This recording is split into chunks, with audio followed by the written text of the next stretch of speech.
பிரியமான ஆன்லைன் குடும்பத்தாரே, உங்களை எல்லாம் இந்த ஃபெய்த் கிளினிக்ல சந்திக்கிறதுல ரொம்ப சந்தோஷமா இருக்கு.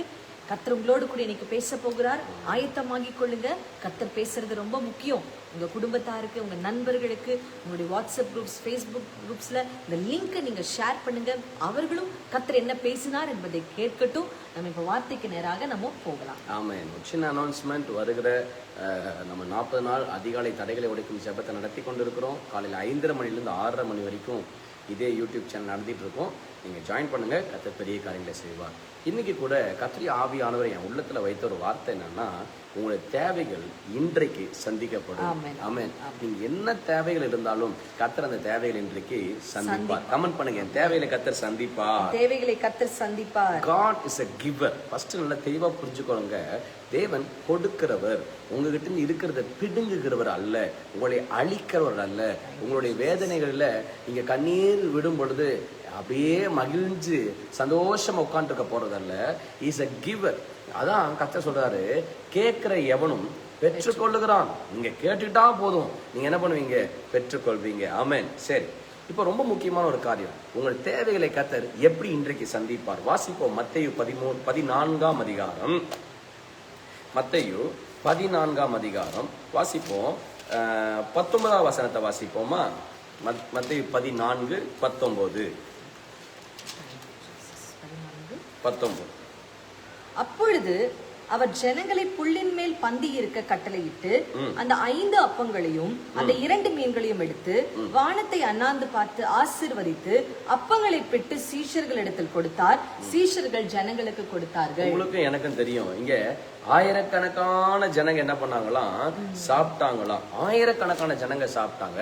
அந்த தேவையில கர்த்தர் செய்தார். இந்த 5 அப்பம் 2 மீன் எடுத்து ஆயிரக்கணக்கான ஜனங்களுக்கு கர்த்தர் தந்தார்.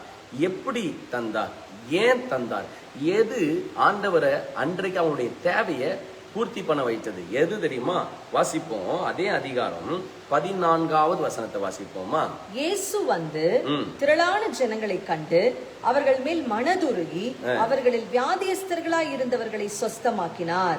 சாயங்காலம் ஆன போது அவருடைய சீஷர்கள் அவரிடத்தில் வந்து, இது வனாந்தரமான இடம், நேரமும் ஆயிற்று, ஜனங்கள் கிராமங்களுக்கு போய் தங்களுக்கு போஜன பதார்த்தங்களை கொள்ளும்படி அவர்களை அனுப்பிவிட வேண்டும் என்றார்கள். உடனே சீஷர்கள் சொல்றாங்க, உங்களை அனுப்பிச்சிருங்க, சாயங்காலம் ஆயிடுச்சுன்னு. இயேசு சொல்றாரு, அவங்க எல்லாத்தையும் உட்கார வைன்ற. ஆமென். ஏன் உட்கார வைன்றார்னா, 14ஆம் வசனம் சொல்லுது, இயேசு அவர்கள் மேலாக என்ன ஆனாராம்? மனது உருக்கமாய் மாறினார். இன்னைக்கு கூட கர்த்தர் உங்களை பார்த்து திட்டமாய் பேசுகிறார். இன்றைக்கு நான் உன் தேவையில சந்திப்பேன். என்ன காரணம்னா, நீங்களாம் ரொம்ப பரிசுத்தமா இருக்கிறனால அல்ல, நீங்களாம் ரொம்ப நல்லவர்களா இருக்கிறனால, உன் மேலாக நான் மனதுருக்கத்தோட இருக்கேன்னு கர்த்தர் சொல்லுகிறார். உங்களை பார்த்து சொல்லுகிறாரு, இன்னைக்கு உங்க மேலாக நான் மனதுருக்கமா இருக்கிறபடியால் உன் தேவைகளை நான் சந்திப்பேன். ஹல்லேலூயா. கமெண்ட் பண்ணுங்க, God is compassionate. Amen. God is compassionate. என்னுடைய தேவன் மனதுருக்கத்தின் தேவன். மனதுருக்கத்தின் தேவன். என்னுடைய தேவன் என் மேலாக மனதுருக்கமாய் இருக்கிறார். உங்க மேல ஆண்டவர் கோபமா இல்ல, உங்க மேல ஆண்டவர் ஒருவேளை அப்படியே எரிச்சலோட இருக்கிறாருன்னு நீங்க நினைச்சுக்கிட்டு இருக்கலாம். ஆனா இந்த நேரத்துல அபிஷேகம் உங்க மேல இறங்கி வருகிறது. அதான் ஆறுதலின் அபிஷேகம், அதுதான் மனதுருக்கத்தின் அபிஷேகம். கர்த்தர் உங்க மேலாக மனதுருக்கத்தாய் நிரம்பி இருக்கிறார். மனதுருக்கத்தால் நிறைந்து இருக்கிறபடியால் உங்க தேவைகளை கர்த்தர் நிச்சயம் சந்திப்பார். நான் விசுவாசிக்கிறேன், இந்த மாசம் முடிவதற்குள்ளாக இன்னைக்கு நீங்க கண்ணீர் சிந்துகிற காரியத்துல ஜெயமாய் வாழ்வீர்கள்.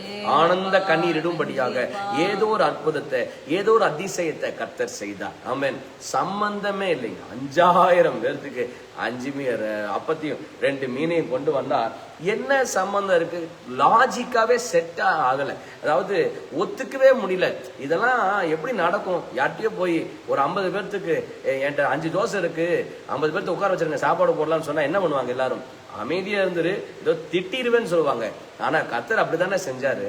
உங்க வாழ்க்கையில உங்க கையில இருக்கிறது ஒண்ணுமே இல்லாம இருக்கலாம். கர்த்தர் சொல்றாரு, தேவையில நிச்சயமா நான் சந்திப்பேன். எப்படி ஏசப்பா சந்திப்பீங்க? அவர் சொல்லுறாரு, உன் மேல நான் என்னவா இருக்கேன்னா கம்பேஷனா இருக்கேன், உன் மேல நான் மனதுருக்கமா இருக்கிறேன், உன்னைய அவ்வளவு நேசிக்கிறேன் என்று கர்த்தர் சொல்லுகிறார். இந்த வேதனையில, இந்த கண்ணீர்ல, இந்த கவலையில, நீ கடன்ல இப்படியே இருக்க நான் விட மாட்டேன். ஏதோ ஒரு அற்புதத்தை செய்வேன், ஏதோ ஒரு மகிமையை செய்வேன். நிச்சயமாய் உன் தேவைகள் சந்திக்கப்படும். ஆமென் சொல்லுங்க. கர்த்தருடைய மனதுருக்கம் இன்றைக்கு என் தேவைகள் எல்லாம் நிறைவாக்கும். இரண்டாவதாக ஆதியாகமம் 26ஆம் அதிகாரத்தை வாசிப்போம். எப்படி கர்த்தர் இன்றைக்கு உங்க தேவைகளை நிறைவாக்குறார் பாருங்க. ஆதியாகமம் 26ஆம் அதிகாரம் வாசிப்போமா? 2வது வசனத்தை வாசிங்களேன். கர்த்தர் அவனுக்கு தரிசனமாகி, நீ எகிப்துக்கு போகாமல் நான் உனக்கு சொல்லும் தேசத்திலே குடியிரு, இந்த தேசத்திலே வாசம் பண்ணு, நான் உன்னோட கூட இருந்து உன்னை ஆசீர்வதிப்பேன், நான் உனக்கும் உன் சந்ததிக்கும் இந்த தேசங்கள் யாவையும் தந்து உன் தகப்பனாகிய ஆபிரகாமுக்கு நான் இட்ட ஆணையை நிறைவேற்றுவேன். தகப்பனாகிய ஆபிரகாமுக்கு நான் இட்ட ஆணையை நிறைவேற்றுவேன். இங்க ஆதியாகமம் 24ஆம் அதிகாரம் 13 வசனத்தை வாசிச்சு பாத்தீங்கன்னா, ஈசாக்கு வர வர விருத்தி அடைந்து மகா பெரியவனாய் மாறினான். எந்த நேரத்துலன்னா பஞ்ச ஆண்டவர் இங்க ஈசாக்கு சொல்றாரு, உன் தகப்பனுக்கு கொடுத்த வாக்கு தத்தத்தை நான் நிறைவேற்ற போகிறேன். இரண்டாவதாக கர்த்தர் உங்களை பார்த்து சொல்லுகிறார், இன்றைக்கு உன் தேவையை நான் சந்திப்பேன், இன்றைக்கு உன் தேவையை நான் நிறைவாக்குவேன். என்ன காரணம் தெரியுமா? நான் உனக்கு ஒரு வாக்கு தத்தத்தை தந்திருக்கிறேன். பாருங்க, கர்த்தர் உண்மை உள்ளவருங்க, கர்த்தர் உத்தமமானவருங்க, கர்த்தர் மனுஷன் போல அல்லங்க. ஒரு நாளைக்கு நல்ல மாதிரி பேசிட்டு மறுநாள் நம்முடைய தப்பா பேசுகிறதுக்கு. அதனாலதான் என்னாகமத்துல வாசிக்கிறோம், தேவன் மனம் மாற மனுபுத்திரன் அல்ல. உங்க மேல ஆண்டவர் என்ன பண்ணவே இல்லை, மனம் மாறவே கிடையாது. உங்களை அழைக்கும் பொழுது, உங்களை ரட்சிக்கும் பொழுது உங்களை என்னன்னு சொல்லி அழைச்சார், என் பிரியமே, என் ரூபவதியேன்னு சொல்லி அழைச்சார்ல, நீ என்னுடைய பிள்ளைன்னு சொன்னார்ல, நீ என்னுடைய சொந்த குமாரன் சொன்னார்ல, நான் உன்னை ஆசீர்வதிப்பேன்னு சொன்னார்ல, இஸ்ரவேலை ஆசீர்வதிப்பதே என்னுடைய பிரியம்னு சொன்னார்ல. அவர் அன்னைக்கு என்ன சொன்னாரோ அதே ஸ்டாண்ட்ல தான் இருக்கிறாரு. God stand is to bless you. தேவன் உங்களை ஆசீர்வதிக்க வேண்டும் என்று விரும்புகிறார். அவர் உங்களுக்கு உரைத்த வாக்கு தத்தங்களிலிருந்து ஒன்றை கூட அவர் குறைக்க மாட்டார், ஒன்றை கூட செய்யாமல் இருக்க மாட்டார். ஆமென். ஈசாக்கு சொல்றார், உன் தகப்பனுக்கு நான் வாக்கு கொடுத்திருக்கேன், அதனால நான் உன்னை ஆசீர்வதிக்க போகிறேன். பாருங்க, ஆபிரகாமுக்கு சொன்னத ஈசாக்குக்கு செய்வாருன்னா, ஏசப்பாவுக்கு சொன்னத பிதா உங்களுக்கு செய்யாம போயிடுவாரா? நிச்சயம் செய்வாரு. இந்த வேதாகம் முழுசும் அவ்வளோ வாக்குத்தத்தங்கள் இருக்குங்க. அத்தனை வாக்குத்தத்தமும் உங்களுடையதான், உங்களுக்கு தான். அதனால நீங்க ஒவ்வொரு நாள் இது தொடர்ந்து படிக்கும் போது அத்தனை வசனமும் உங்களுக்கு தான், அத்தனை வாக்குத்தத்தமும் உங்களுக்கு தான். நீங்க எடுத்து விசுவாசிங்க. என்னன்னு சொல்லுகிறார்? கர்த்தர் மெய்ப்பரா இருக்கிறார், நான் என்ன அடைய மாட்டேன், தாழ்ச்சி அடைய மாட்டேன். ஆமா, விசுவாசத்துல சொல்லுங்க, நான் குறைவு அடைய மாட்டேன், நான் குறைவு அடைய மாட்டேன். தேவைகள் எல்லாத்தையும் கர்த்தர் இன்றைக்கு சந்திப்பா. தேவைகள் எல்லாவற்றையும் கர்த்தர் இன்றைக்கு கமெண்ட் பண்ணுங்க. Today God will bless me. Today God will bless me. Today I will be healed. Today I will be healed. Today God will give me. Today God will give me. ஆண்டவர் சொல்றாரு, இன்னைக்கு நான் உன்னை ஆசீர்வதிக்க போகிறேன், இன்னைக்கு நான் உயர்த்த போகிறேன், இன்னைக்கு உனக்கு சுகத்தை தர போகிறேன்னு கர்த்தர் சொல்லுகிறார். ஆமென். சோ ரெண்டு காரியம், மனதுருக்கத்தினால இன்றைக்கு உங்க தேவைகளை சந்திக்க போகிறார். இரண்டாவது, அவர் உங்களுக்கு வாக்கு கொடுத்திருக்கிறாரு, அவர் உத்தமம் உள்ளவராய் இருக்கிறார். கண்களை மூடி ஜெபிப்போம். ஆண்டவரே, யாரோட வாழ்க்கையில எனக்கு தேவைகள் இருக்கேப்பா, ஐயோ இந்த கடன் இருக்கு, இந்த குறைவு இருக்குன்னு அசுத்தாவியினால வஞ்சிக்கப்பட்டு, அசுத்தாவினால் சிக்கப்பட்டு மனவேதனையில இருக்கிறாங்களோ அவங்களுக்கெல்லாம் ஜெபிக்கிறேன். இப்பொழுது உங்களுடைய அபிஷேகம் அவங்க மேல இறங்கட்டும், இப்பொழுது உங்களுடைய வல்லம் அவர்கள் மேல இறங்கட்டும்.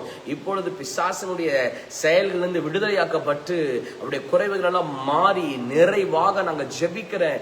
நீங்க இவர்கள் மேலாக மனதுருகிறபடியால் அவருடைய எல்லா தேவைகளையும் சந்திச்சிடுங்கப்பா. பண தேவைகள், அன்றைய சரீரத்துல பல தேவைகள், சமாதான தேவைகள், சந்தோஷ தேவைகள், உயர்வின் தேவைகள் எல்லாத்தையும் சந்திச்சு எங்க ஜனங்களை மகிழ்ச்சி ஆக்கிடுங்கப்பா. ஈசாக்கு சொன்னீங்களே, பயப்படாத ஈசாக்கு, உலகமே பஞ்சத்துல போகலாம், நீ பயப்படாத, ஏன்னா நான் உன் தகப்பனுக்கு வாக்கு கொடுத்திருக்கேன். அந்த வாக்கு தத்தத்தை நான் நிறைவேற்றும்படியாக உன்னை வர வர விருத்தி அடைய செய்வேன் சொல்லி வர வர விருத்தி அடைய செய்தது போல யாரெல்லாம் இந்த லைவ்ல இணைஞ்சு ஆமேன் ஆமேன் என்று கமெண்ட் பண்றாங்களோ ஒவ்வொருத்தர் மேல அந்த அபிஷேகம் இறங்கி வரட்டும். ஒவ்வொருத்தர் மேல நிறைவாக்குற, குறைவுகளை துரத்துகிற, நிறைவாக்குகிற அபிஷேகம் அவங்க மேல இறங்கட்டும் என்று ஜெபிக்கிறேன். இயேசு கிறிஸ்துவின் நாமத்தில் இன்றைக்கு தேவைகள் சந்திக்கப்படுவதாக, அற்புதங்கள் அடையாளங்கள் வாழ்க்கையில் இன்றைக்கு நடப்பதாக என்று ஜெபிக்கிறேன். இப்பொழுது சுகம் உண்டாவதாக, இப்பொழுது சமாதானம் உண்டாவதாக என்று ஜெபிக்கிறேன். இயேசுவின் நாமத்தில் பிதாவே, ஆமென், ஆமென். பிரியமானவர்களே, இன்னைக்கு கர்த்தர் உங்களை உயர்த்த போகிறார்.